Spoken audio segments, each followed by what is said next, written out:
Now I get a chance to go back and rethink what I'm going to do with my life. And I'm still young enough that I'm going to continue to work. Like when you have too many things that you want to do, you have a tendency to not get very many of them done. What we think of as leadership is balancing this tension of things that I want to keep the same, and can I get it to run exactly the same? Welcome back, everybody, to the Breakout CEO podcast. I'm your host, Jeff Holman. I'm with Intellectual Strategies and here to bring you stories behind the scenes from CEOs who are building awesome companies and having breakout moments. So today, I'm really glad to have Keith Norris with me. Keith, welcome to the show. Hey, thanks, Jeff. Thanks for having me. Appreciate it. Yeah, glad to have you. If I'm not mistaken, I've seen some of your billboards along the freeway, right? You've had those up for a little while, haven't you? Yeah, we've had a few different billboards up in the Salt Lake City area. We've got one for Stand Up Alice, and we've got KPI Fire, and we've got one now for our podcast, the KPI Fireside. Yeah, I was just listening to an episode of that earlier. I gotta catch more of that. I didn't realize you had so many resources to provide. In fact, you're coming out with a book. I think you wrote a book before, is that right? And you're now coming out with another book? Yeah, I've been working on a book for a few different times, but I finally got one that's ready to go out. In fact, I just got word today that it's on Amazon for pre-order. The ebook. It's called Firestarter. And we've got a website for it called The Improvement Book, and it's a book about just creating a culture of continuous improvement. So right up the Yeah, I love right that. in line with what we're talking about here today. Yeah, we'll get into that in more detail. I want to hear more details on the website for the book is even cool. You got a ton of stuff going on, so I'm super excited and try not to interfere with your other daily tasks too much for today, but excited to chat. Hey, I like to start out sometimes and just because we're talking about CEOs, people starting businesses, it's a demanding job. One of my intro questions is simply, with all of these things going on and, other things in your life, like just life and business, what keeps you motivated day to day? Well, that's a great question. Particularly when you're talking to CEOs and what is it that drives people like us, there's probably some sort of like childhood trauma or dysfunction somewhere in there somewhere. We can 'Cause agree on that. I think I like to suffer, and I like pain a little bit. More constructively, I really like to ride my bike. So I spend a lot of time riding my bike and going uphill on my bike. But I Nice. think there's something about, for me, I love to create and I love to build and I love to work with people, and I love to work with people who are great at the things that they do. Like that's the kind of thing that just lights me up. In fact,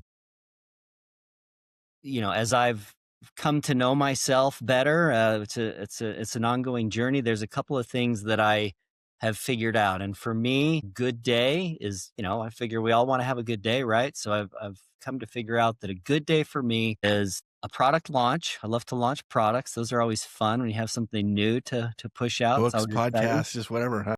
I love to close a sale, particularly a big sale. Those are always fun. And I love to go for a bike ride, so see my family, that kind of stuff. Like that's a good day. I love it. I love it. Road or trail or both? All of the above. Yeah. Road, mountain, a lot of mountain lately. Yeah. Where do you ride around Yeah. here? I live in the Farmington area, so I am up in the Farmington Canyon area quite a bit. That's a brutal climb. So are you climbing the road there? Yeah, climbing the road there. I go up to the towers there quite a bit. That's, kind of my happy place in the afternoons is to go up Okay. there. That's fantastic. I haven't done that climb. I'm just in Centerville, so we're nearby, but Okay.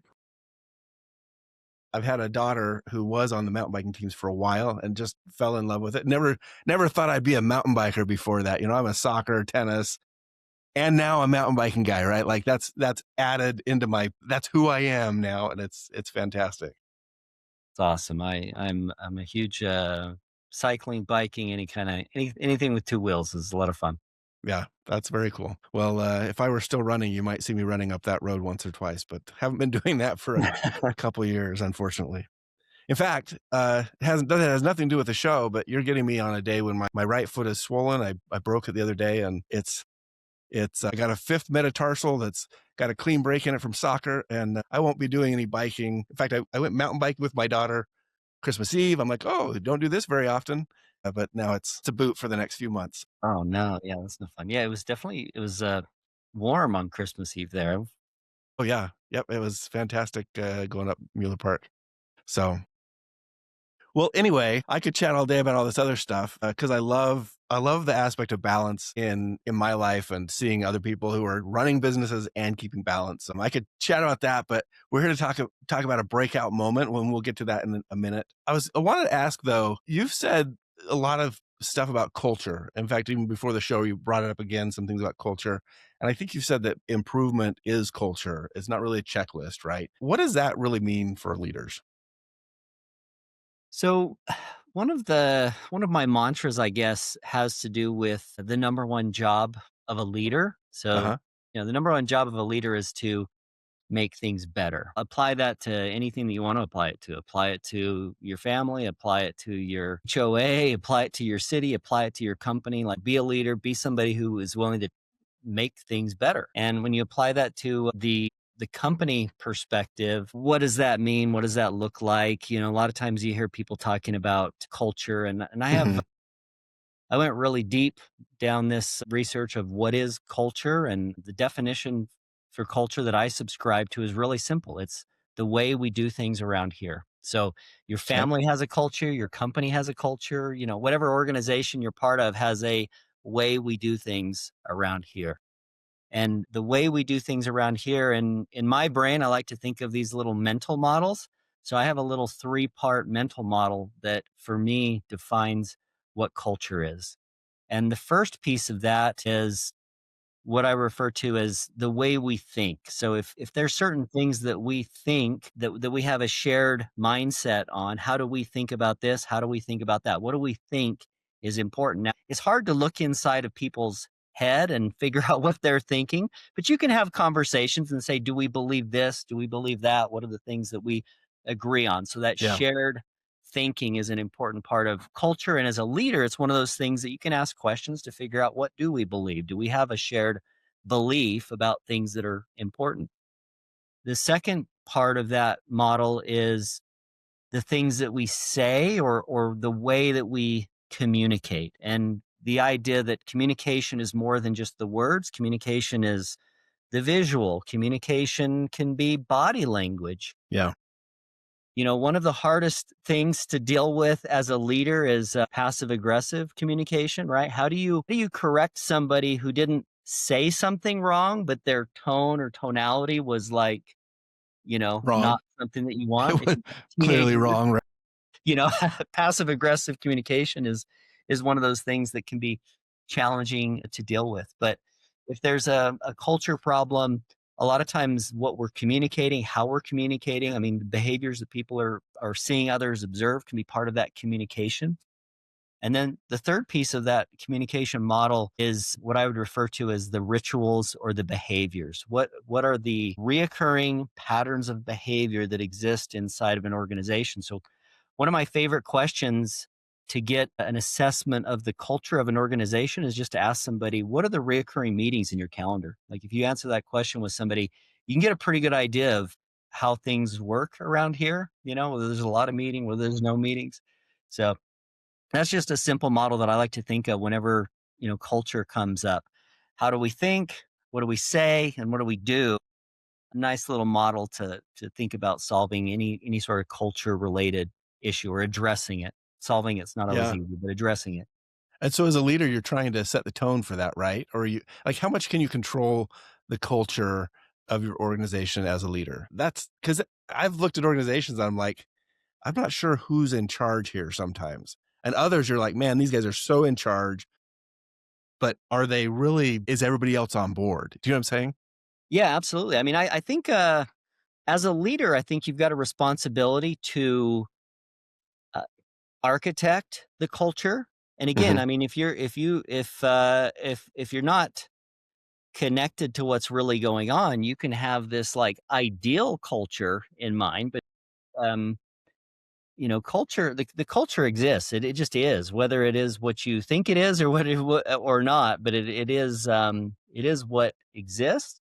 So it's not so much necessarily designing and defining what it is as it is uncovering um, the culture that exists. And there's some things that I think that you can do when it comes to culture. Like, for one, let's take this idea of shared values, right? Like part of the leadership responsibility is to define the things that we care about as a collective group.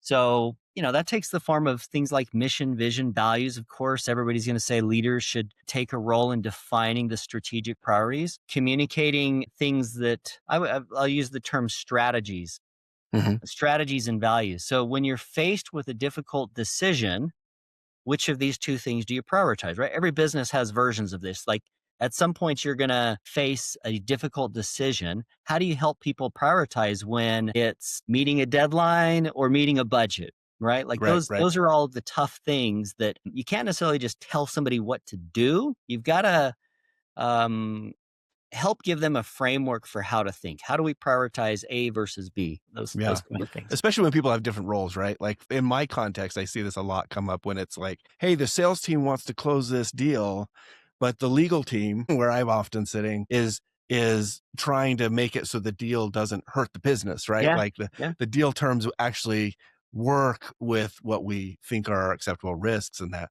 Yeah. And so you got to close a deal, but the deal terms aren't acceptable. And then you have to figure out That's a who's perfect example of this idea that I'm referring to, where you say, it looks like you've got two tensions, right? We want to close the deal. We don't want to close the deal. Sometimes right, people right. think of the legal as the folks that aren't going to let it through. That is So true. as a leader in that situation, if you can think about, well, what is the thing that we all want, right? What is the thing Hmm. that we all want? If you can figure out how to find that, because it shouldn't have to be this versus that. There should be a bigger picture of, hey, we need to make sure the company is successful, right? Like that's this higher Right. level shared value. And then once you can identify the shared value, you can figure out, I mean, the communication thing is a really very juicy topic. There's so much that can go into communication. The mantra that I use for communication is that there's one right way to communicate, and that's assertively and respectfully.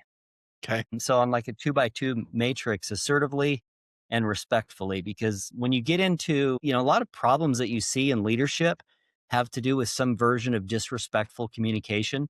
So, let's take Right. that example you were just referring to, the sales and the legal. So the sales guy comes in, he's complaining, he's like, man, these darn legal people, it's like they don't want me to get the deal closed. Right. Like, As really? if that was the objective, right? Yeah, like Like you really I think don't want you that's to get your commission this quarter. sure, sure. One of the most difficult challenges I'd say with leadership is this question of how do I handle this situation? And that little Or these assertively people, respect. right? Yeah, Sometimes. and it's How do I handle these always people? about a situation. Yeah. The idea that leadership is about choosing right versus wrong, I think is so naive, because too often it's about choosing right versus right, Yeah. or something that's less than perfect versus something else that's less than perfect. How do you choose the lesser of two non-ideal situations? How do you find the tension between two things and not get stuck, but but still find a way to move forward? Yes, that's what I would describe as like strategic thinking, how to take a step forward when it seems like you got to try to go north and south at the same time, and you got to figure out how to still take a step forward. And I think that's like you mentioned earlier, that's part of the draw for a lot of entrepreneurs, right? It's finding, it's kind of discovering these tensions or perceived incompatibilities and then finding a better way. Like, oh, it's A or B. No, what if we like create K, as the option and we find this and it works for everybody. How cool would that be? I think that drives a lot of people. Yeah, I think it's creative thinking, it's strategic thinking, it's all that kind of that creative draw of problem solving that is a big part of leadership in general. Yeah, and so it seems to me like this conversation about culture and values and priorities, like this all fits within your broader, maybe it's broader, or maybe you see it differently, but I would call it this broader topic of continuous improvement, right? Your business or businesses are all built around how do we become better teams, higher performing businesses, and that, right? So how do you define continuous improvement, or what is the objective that you'd like, not just your team but the people who come to you and use you and your products and services, how would you like them to experience that continuous improvement? So continuous improvement is very much a discipline that exists inside certain organizations. It's a job title, but it's deeper than that. I think that it's you've probably heard the idea of growth mindset applied Hmm. to people and individuals as values. I very much would subscribe to the core value of growth mindset. So Okay. I would use the concept that continuous improvement as a functional discipline, just like, every organization has some version of a finance department or operations or marketing. So continuous improvement is a function that exists a lot of times in bigger companies with multiple sites where they really have to push through the entropy of stagnation Hmm. and the status quo. So KPI Fire is our product that really leans into this discipline of continuous improvement. A lot of times through like the terms Lean Six Sigma are used in this discipline, but I think it's something that every business has to push through, particularly every leader. You've got to drive that business forward, and a lot of times it's not easy. It's like as humans, we have this spark inside of us that wants to evolve, right? It's the Yeah. spark that has driven the evolution of the human species for eons. It's that drive to want to improve and want to evolve. But it's also not natural, right? Like we all get into our comfort zone and we're like, no, like change is good, but not too much. Yeah. Yeah. And so That's organization, work. there you go. Yeah. Like, I mean, we all want, we all want good change, but we don't necessarily want to be changed, right? Every one of us is like, yeah, they should change. Change should happen over there. But when the finger gets pointed at us, we're Whoa, whoa! always, This isn't a marital podcast here. yeah.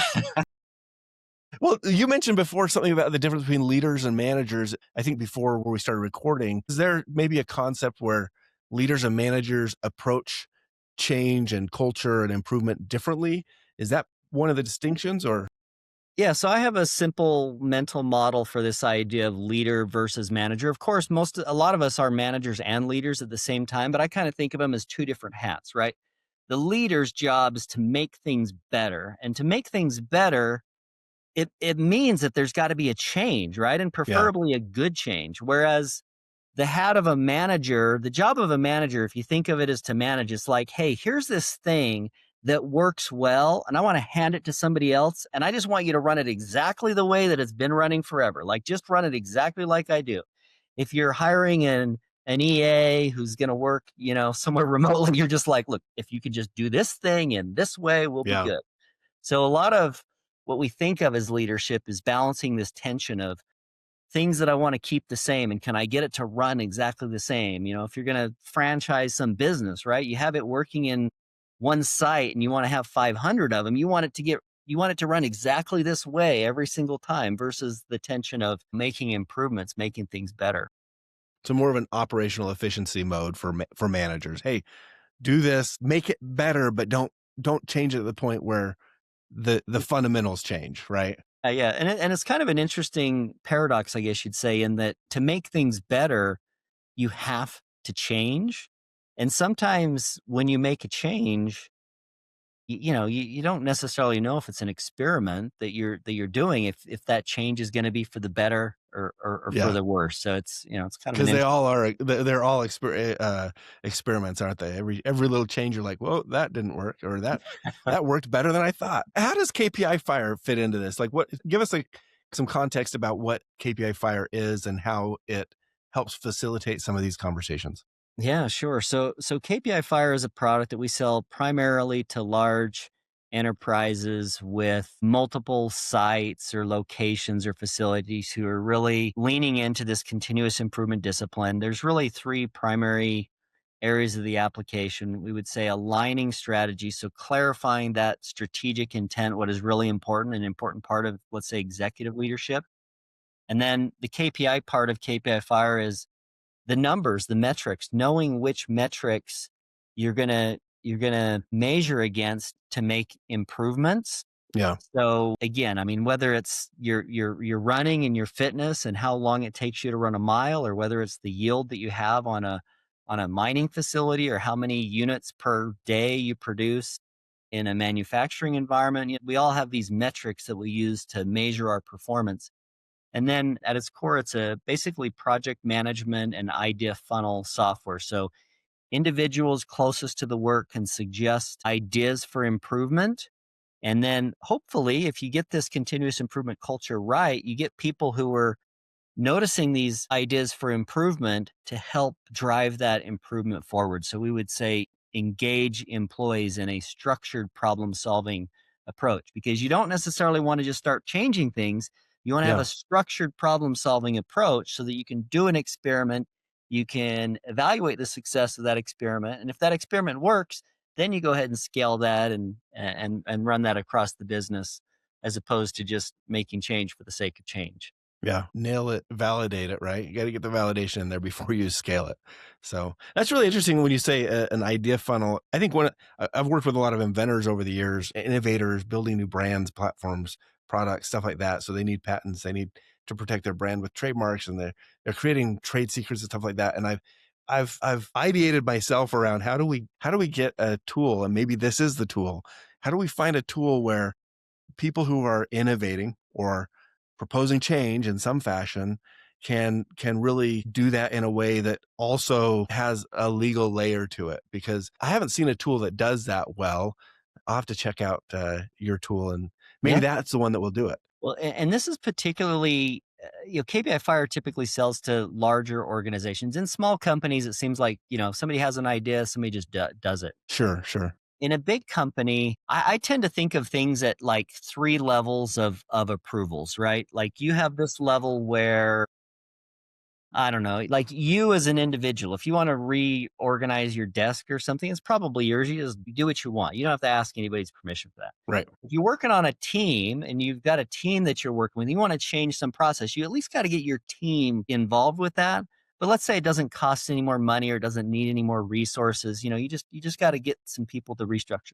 And then you have this level of change that probably requires some investment or some approval from above. And every organization kind of lives in some version of those three levels, like stuff that you Hmm. can change that you just need to decide to do it yourself, stuff that you need to get your team. So it's kind of a horizontal, and then stuff that requires some sort of approval from above. The vertical. Yeah. And the concept of an idea funnel, I'll say, when we talk about leadership, goals comes up all the time, and too many goals or too few goals. Most of us have too many goals. Most organizations, most people have a long list of goals. And, Yeah. we're recording here pretty close to New Year. So we've got resolutions, and, a lot of people talk about how resolutions don't stick. I would say that the idea funnel is the antidote to the too many goals problem. Like when you have too many things that you want to do, you have a tendency to not get very many of them done. The idea behind an idea funnel is that it's a place to put stuff your ideas, stuff that you want to work, stuff that you might want to pull into your list of goals at some point,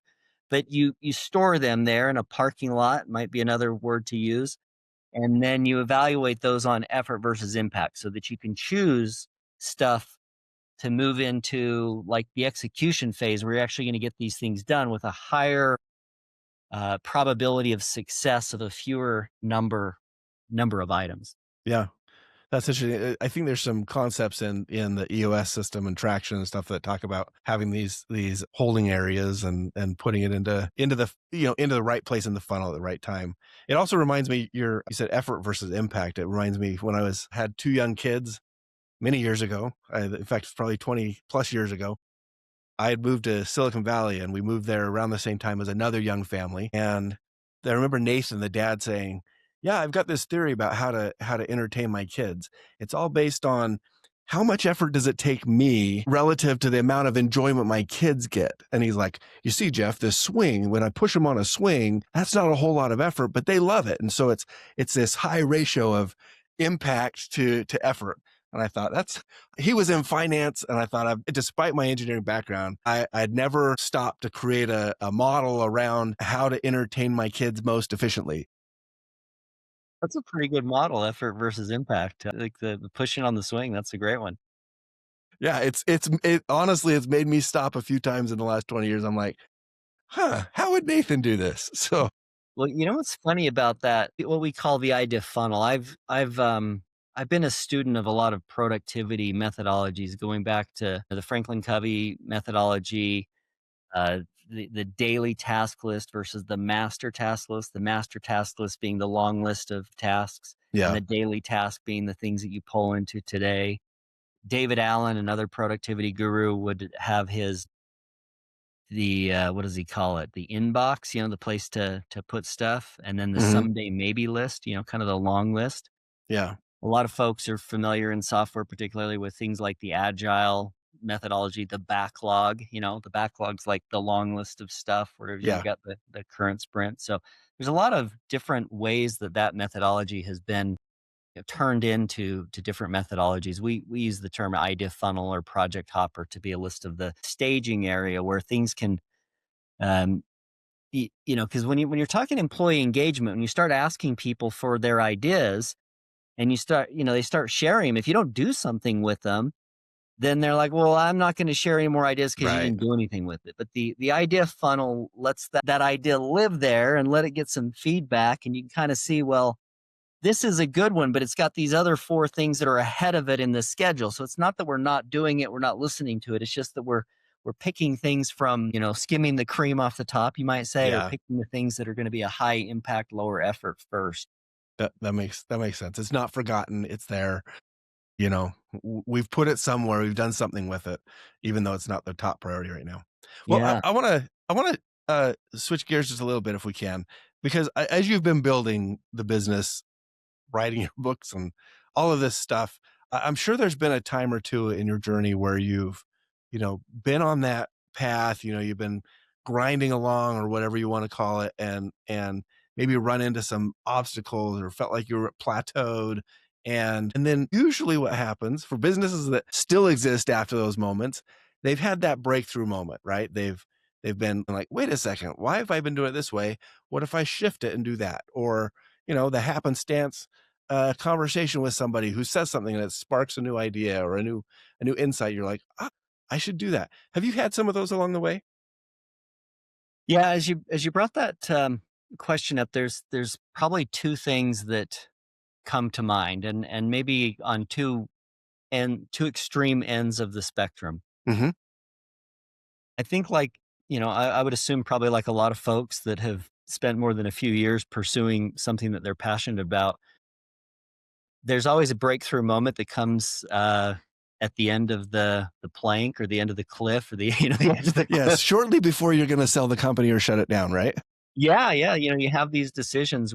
I'll go back probably about 14 or 15 years ago as a company. We'd raised some money, and I was a co-founder at the time. We were burning through lots of money. This is back when it cost a couple $100,000 a month just to run a SaaS company. You're Yeah. having to buy servers and, put them in hosting facilities that you had to, I mean, it was thousands of dollars a month just to have a single server hosted. And Is so we this for the current company or is this for a prior company? This is for the current company, Okay. basically, yeah. Yeah. So, we had raised some money, we were pursuing a product, we had a little bit of market traction, probably, in terms of revenue, doing about $500,000 in annual revenue, Hmm. but our burn was way exceeding our cash flow at the time. And the time I was a co-founder, we raised some money. The investors at the time had wanted to bring in an adult, I guess you might say, a professional CEO, and we had done that and continued to raise a little bit more money and burn through even more money. Yeah. And then it's funny because it was actually probably 14 or 15 years ago, almost to the day, because it was the very end of the year. It was December 1st, Oh, wow. and we were out of money, and we had 30 people on payroll, and we didn't have a way to pay them. And the CEO that we had hired, his last action was to fire everybody and quit. And so then there was, Shutting the doors or just like in a moment, like, hey, we're just well, going to close like we down. knew that we were running out of money. We didn't have any more money to keep things going forward. And, I mean, like at the time, it didn't necessarily feel like we could run the company with the Hmm. revenue that we had. So it was kind of like, hey, we did everything we can. I think we're done. And so Yeah. that was December 1st. And then, come January 1st and 2nd, me and a couple other people said, hey, I think that we could probably still make this work with a much reduced team. And so we Yeah. basically went back to three hires. I think we had three full-time hires at the time. And then a number of the other employees were willing to take some pay cuts basically and to do some things on contract and to do some Hmm. things on like commission only. And so come January 1, we went back to the board and the investors and some of the other folks and said, "Hey, I think, if we did it this way, we could probably pick up some of the pieces that we had because we still had some revenue. We still had um What a was it little that made you wanna do that, though? I mean, I think sometimes entrepreneurs get to the point, and it sounds like maybe this CEO for hire was at the point where he said, I've done this journey. I gotta move on." What made you feel like, "You know what? I'm not ready to move on yet." Oh, that's a good question. I probably just felt strongly about the mission. I liked what we were doing. I felt like what we were doing still, was something good. I thought that there was still a mission in it. I felt like Mhm. there was still something to be accomplished. Yeah, that's a really good question. Well, so you went from, like, 30 people down to a tenth of that, down to 3 people, Yeah, from 30 down to 3. plus some help from probably some very friendly folks who were like, "You know what? I'll help get this, Yeah. Yeah, here and and there where I can." we ended up building things back up and at that point we went from being, let's say, like, VC funded, funded kind of organization into like into more of just a bootstrap type organization. Okay. And from there, we built and we're still around. We're successful 15 years later. And Was that a hard transition for because it sounds like, you had investors and then you didn't have investors or maybe not the same level of investors, like, that's not a conversation you hear about a lot. You just hear about the unicorn succeeding or the startup failing and everybody moves on. Was that a difficult conversation with the investors, or how did that go? yeah, it was a very difficult conversation, and it took many years actually to get things back to a Finalized? point where we could, really move forward in a Mhm. productive way. So we had there's different terms that are used in the industry. I think one of them is a zombie Yeah. company where it's kind of hard to figure out the outcome of this. But Yeah. after a few years, we were able to get some things restructured. Fortunately, we had the investors were willing to restructure some things, and we could get the incentives back aligned in a more productive way. And I think that there's different ways of going about building a company. I mean, you can go Yeah. raise the Silicon Valley, venture money and swing for the fences, and that's maybe one approach. Or you can do a different approach like the bootstrap. And I think the way that technology has changed now, particularly now with how easy it is to like vibe code something, like you can figure out with a lot less money whether you have an idea that's worth pursuing and whether you can build some customers around Yeah. an idea that you have. Yeah, time to revenue can be drastically shorter than it used to be, and like you mentioned, those you don't need the huge servers that you used to have in places, and so it's drastically, even in the last 5 years, drastically different. And I personally love the trend that we're seeing towards what Greg Head calls practical funding. Right? It's a lot of opportunity is there. Yeah, I mean, it's so interesting because it's so extreme, with hundreds of millions of dollars, billions of dollars being thrown at some of these AI companies. And at the same time, it's like, you've got, um, people just building something, on the side of their day job or something, vibe coding stuff. So there's all sorts of different ways to be successful. What do you think was the um, impact of making that change? It sounds like it took some time to get everything, discussed and resolved and on track for where you're at today. But, when did you start to see, hey, this is working? Like we did the right thing. And how did you know that was going the right direction? I think that that's an interesting question. I think that it's hard to know. I think all of these journeys that we're on, It's a yeah, continuous to improvement, right? second guess things, and it's always hard to know what the path not chosen was going to be. I personally learned a lot of lessons. I'll give you an example. You asked for like a breakthrough moment. I had a number of breakthrough moments on our journey here, and one of them that I'll point out was we're building software in the productivity space. We've got 4 products now that we are actively currently selling and supporting and maintaining. And they're all versions of productivity tools. We talked a little bit about KPI Fire. Hmm. There's one called Stand Up Alice, which is one of our products. I love this product, and it's a very simple product. I've kind of learned with building software, you can go really wide and you can be the everything tool for a certain type of customer, or you can have just like a narrow slice of something and go really deep. And so one of these breakthrough moments that I had as a CEO and as a leader was, hey, I think we're trying to do too much. We're overcomplicating this thing. We're trying to do too many things for too many different people. Was that because you're building too broad for one product, or what? I mean, what do you mean by that? Yeah, basically. I mean, trying to do too many things for having Just too many irons in the too fire? many voice of customer, too many customers in too many different types of industries to really be super successful in Yeah. any one of I like them. to call those separate businesses, and some of my clients don't love it. They're like, "No, no, no, Jeff, it's not a separate business. I'm just starting a new product, and it happens to be for a different customer base, and the pricing model is different, and we're on a different growth trajectory." I'm like, "No, no, that's like a different business. The Yeah, revenue might be in the same accounting yeah. financials, but that's a different."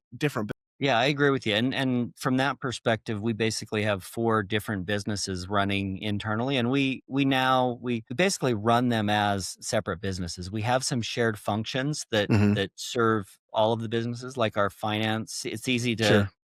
receivables and payables and payroll is pretty easy to do across multiple products. Yeah. But we have like a product manager and a technology leader that sits over each one of those products and Okay. it's about driving it forward. One of the breakthrough moments was this Stand Up Alice product where we're selling productivity software, and we were using this tool for managing our daily stand ups back in all the way back into 2017. Yeah. And we had a moment where we had an opportunity to sell one of the products that we had. And so we were looking at an exit. And I was in a moment of like, okay, let's say we sell that. And now I get a chance to go back and rethink what I'm going to do with my life. And I'm still young enough that I'm going to continue to work. So what do I want to do? And I got thinking, I'm like, I want a product like Stand Up Alice. It's drop dead simple. It just asks a couple of questions. It plugs into Slack. It plugs into Teams. And I just actually reached out to the guys that had developed that product and I said, "Hey, would you think about selling this to me?" Okay, And so you they hadn't developed it yourself. You bought this at no, some we point. we didn't develop it ourselves. We went and we were able to acquire that product. It was a few years old, and so that was one where it was just like a turn into just like doing something a little bit more simple. So in some ways, that was what you might call a breakthrough moment, where it's just like, hey, in this moment of clarity, like how can we simplify this complex thing that we're doing and just break it down into like a very, very simple behavior that's a very common behavior. Daily stand-ups is something that a lot of tech companies are familiar with, but I think that it's very applicable to, almost every company is having a daily meeting. It happens a lot in, hospitals do it. I mean, a lot of companies do it. If you're not doing it, it's definitely something I recommend. The morning check-in with your team. Yeah, we've done that at different levels in my law firm for several years now, either daily for some functions and weekly for others.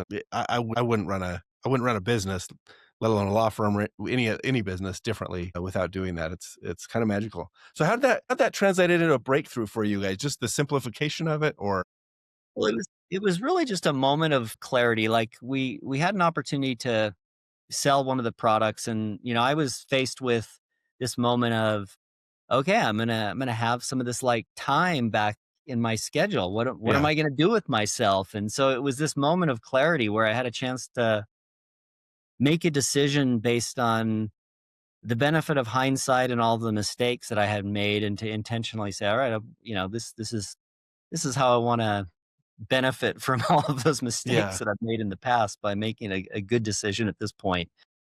And what's interesting, I guess, is a breakthrough is we felt like buying something was a shortcut rather than like just building that thing from scratch, which, from where I'm standing right now seems like a brilliant idea. Who wants to go through the brain damage and trauma of building something from scratch? Because it's so hard. Well, as you said that, I'm like, yeah, of course. An entrepreneur, what are they going to do with their free time? they're going to get into another business. But a Sure. second time, or a serial entrepreneur, what are they going to do?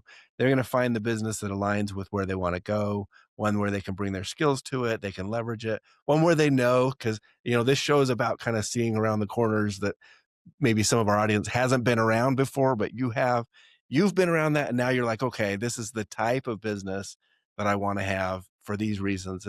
I think I can leverage this from where it's at to where it's going. That's the true difference between first time and second time founders, to simplify it.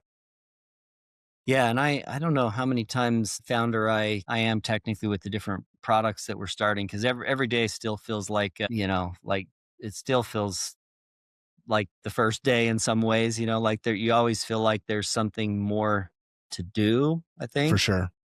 So for me, it's always in pursuit of like this next thing, but also, trying to balance that with the idea that you've gotta enjoy the journey, because when you do get to the end, whether the exit is a huge exit or not a huge exit, you get to the end, and I mean, I've had this conversation with a lot of friends who have sold their companies. Sometimes they'll say things like, "The most depressing day of my life was the next day after we sold it Yeah. because I didn't have a purpose. I didn't know They didn't have what a mountain to climb didn't have a on their mountain." bike that next morning. So I think that's kind of an interesting, in terms of just like advice and things to share, like, yes, be hungry, be in pursuit of that next big thing. But at the same time, pause periodically and remember that the journey is the beautiful part. Like that's part of the fun. Well, what's something that you think somebody listening to this who's on a similar path, maybe looking to buy a company or start a company or work with VC, like what's something that they could take away from your experience and apply and find positive progress or momentum for their own businesses? Well, let's see. That's a good question. And you've given us a lot of stuff with culture and core values and leadership. And what do you think is one of the more important parts that they should take away?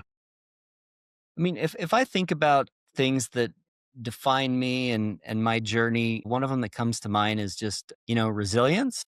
Hmm. One thing that I think about periodically, because I've had a lot of opportunities to quit along the way, and sometimes those opportunities to quit would be in the form of an exit, and sometimes they'd just be in the form of a fail and start over. One thing that I think about a lot is you only have to quit once.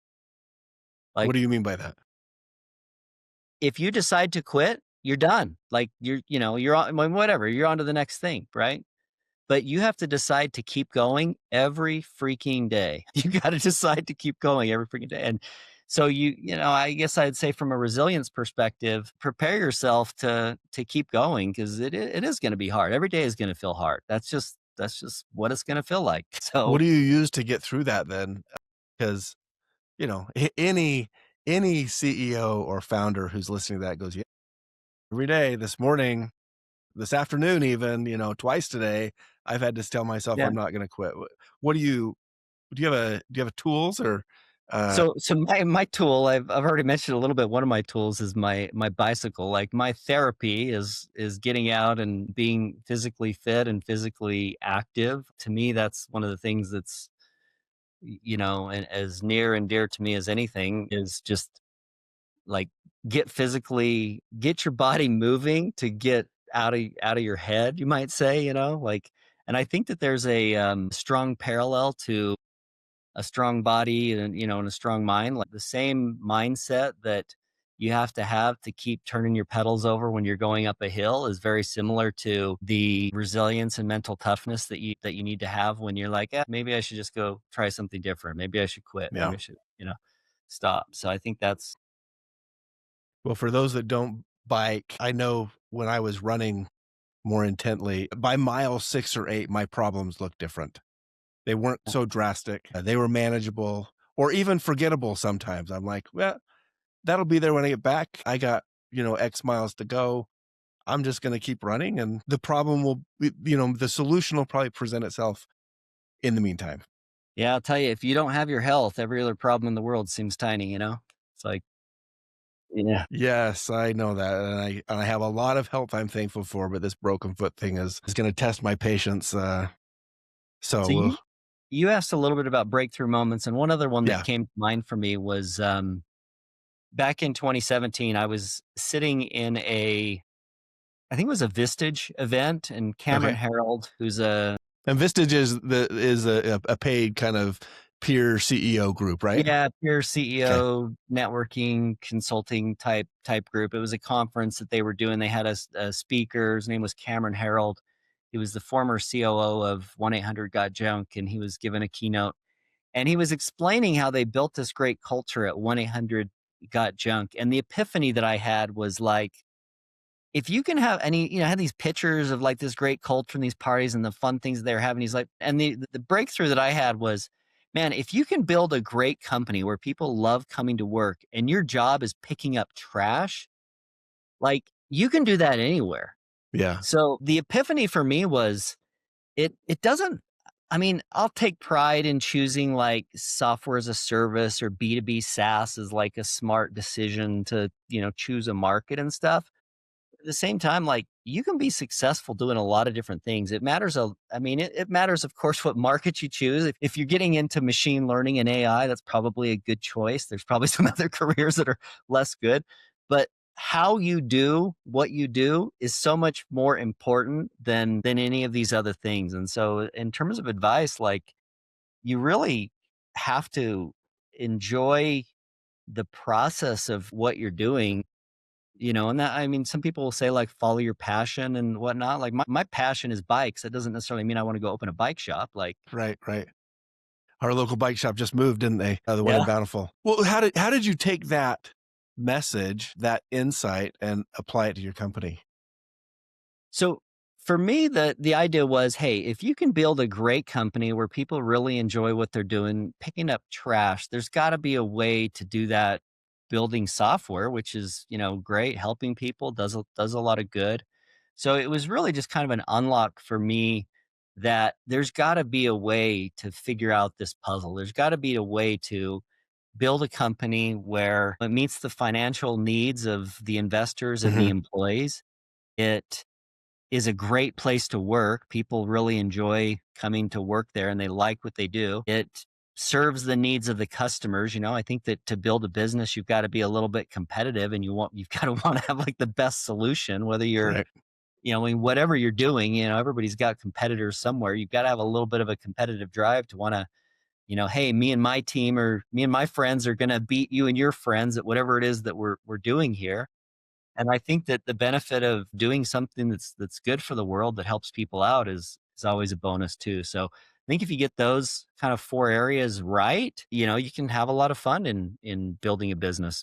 Did you bring that message, like, back to your team at the time? What did that look like? Yeah, Who was on yeah, your absolutely. team, I or mean who that how did was those conversations go? yeah, that was kind of the foundation of just making the culture an important part of what we do. One of the things that I would say about our company is it's a great place to work for people who are high achievers. It's, maybe not a great place to work for anybody anywhere, but a great place to work for high achievers and people who really like to, I mean, like I said, I love to work with people who are great at what they do.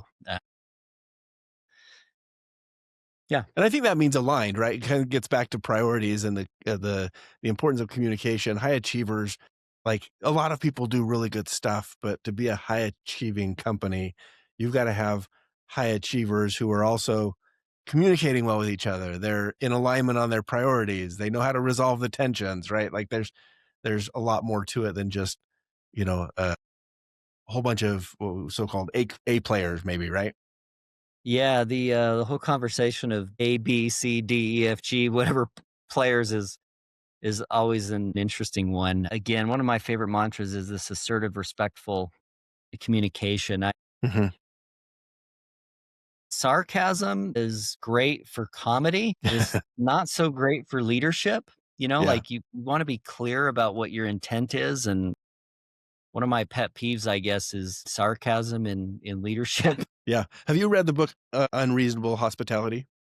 I don't think so. That's, written by Will Guidara. He was part of 11 Madison Avenue, I think was the company, or 11 something. EMP was were the initials. Anyway, I'm reading that book right now, and you've reminded me of it because he brings up that specific point, like to be able to give criticism the right way is important, and sarcasm is never the right way to give criticism. Is or praise. yeah. Like it doesn't, it belongs in comedy perhaps, but not in business communications. Yeah, yeah. Sarcasm is great for comedy, not so much for leadership. Yeah, I love it. Yeah. Well, Keith, it's been fantastic talking with you today. I really enjoy it. There's a lot to learn. I don't want to necessarily cut off the conversation because I wanted to reserve a few minutes here so you can tell us more about the book that's coming out. Sure. Yeah, absolutely. So the book, Firestarter, I love the name, by the way. I love it. How to Ignite Improvement. And the idea of the Firestarter is, as a leader, even as a leader for yourself, there's that spark inside of all of us that wants to improve, wants to make things better. Mhm. So that's where the title comes from, is this idea of how do you find that spark? How do you nurture it in others? So the book is about how to build a continuous improvement system. So it goes into what a continuous improvement system is, and then it talks about the mechanics that you need to have in place. It talks about like the culture thing that I discussed a few minutes ago, the building blocks of culture. Talks about an idea funnel. Yeah. It talks about things like an issue log, how to keep track of what things are going wrong, because the issue log is how you find places to improve. So it basically talks about the structure of improvement, and it's not necessarily anything that I invented or developed. It's something that I've like you said, I've got a podcast also. I've been interviewing a lot of folks that have been leading improvement and leading organizations. I've had a lot of conversations and in selling software to these folks. This has just really been uncovered from a lot of these conversations. So these are just best practices for how some of these super successful organizations. In fact, last year we just did like a year-end wrap up, and KPI Fire helped our customer companies business improvement initiatives. The $650 million was the Wow. verified, full, identifiable, based on the KPIs, business improvements from those companies. So it was a super. Our goal for the year was 500 million. We hit 650 million. So it's That's super awesome. exciting to see that. So it's just really a manual for how to set that up. I think it can apply to a leader over a small team or a big company. And it's just really the lessons that we've learned in building that product and working with those companies. Very cool. Yeah, I was just going to ask who that's for. So people don't need to wait until they're an enterprise to start reading, learning, and implementing these things. You can do that. I could do that on my team of 10 people in the law firm.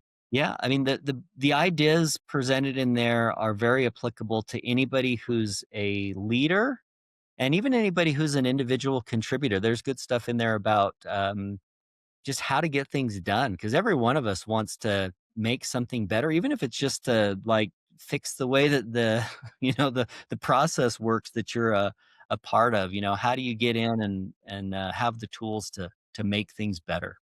Yeah. Well, Keith, this has been awesome. Your book website is theimprovementbook.com, right? That's right. Coming out in 2 weeks or so. Yeah, it just went up today for pre-order Pre-sale, on pre-order. Amazon. So by the time this comes out, it'll probably be available on Amazon and all the places. Yeah, the Cool. And if improvement book. somebody wants to listen to your podcast, it's KPI Fireside. Is that right? That's right. Yeah, the podcast is KPI Fireside, a continuous improvement podcast. Fantastic. And we'll have to grab the names of all of your companies to put into the show notes too. But it's been a pleasure chatting with you. I love it. And I don't know of any leader out there, any CEO, any founder who doesn't need and doesn't want to improve uh, a little bit right now, but continuously along their journey. So this is an awesome topic that I think has huge, broad applicability to our audience and all of the startups and scaling companies out there. Well, thanks so much for having me. It's been a fun conversation. I really appreciate it. Yeah, it's been a pleasure. And to all of you guys who are listening out there as part of our audience and our community, thank you for joining us this week on the Breakout CEO podcast. I'm Jeff Holman, and we'll talk to you later. Be sure to follow or subscribe on your favorite podcast platform.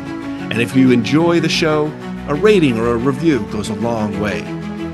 Our mission is to promote the stories of breakout CEOs in scaling SaaS, e-commerce, and tech companies to equip peer CEOs with valuable perspectives and confidence. Thanks again for joining us on this episode of The Breakout CEO. I'm Jeff Holman, and I'll see you next time.